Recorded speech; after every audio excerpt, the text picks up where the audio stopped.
Satuan Reserse Narkoba Polres Aceh Utara meringkus 5 pelaku yang berperan sebagai pengedar dan bandar narkoba. Dari mereka, polisi menyita barang bukti berupa sabu-sabu seberat 2,2 kg senilai 3 miliar rupiah dari 3 kasus berbeda dalam 2 pekan terakhir.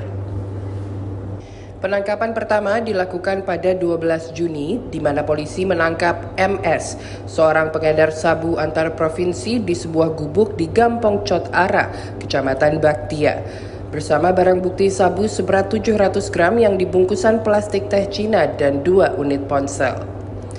Penangkapan kedua dilakukan atas 3 orang di Gampong Matang Maneh, Kecamatan Tanah Jambu Aye, yakni MU yang merupakan bandar serta 2 orang kurir MM dan MR. Dari mereka, polisi menyita sabu seberat 500 gram yang dikemas plastik bening serta 2 unit ponsel. Kasus ketiga menjerat tersangka SA di Jalan Banda Aceh Medan Gamponga, Kecamatan Lok Sukon pada 24 Juni, di mana polisi menyita 1 kg sabu yang disembunyikan dalam 4 paket aluminium foil bedak yang masing-masing diisi sabu seberat 250 gram.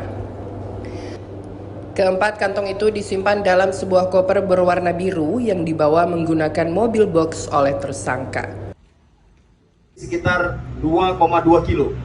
Hari ini yang kita rilis kepada rekan-rekan dan kita berhasil menyelamatkan lebih kurang 22.000 generasi bangsa kita.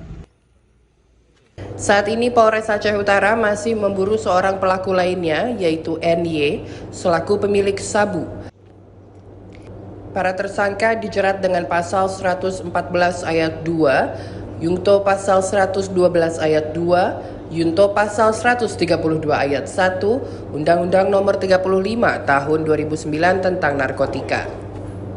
Dengan ancaman pidana penjara paling singkat 6 tahun hingga hukuman mati.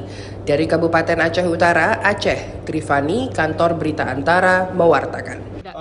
Rangkaya. Mau dikirim ke mana? Kamu ngambil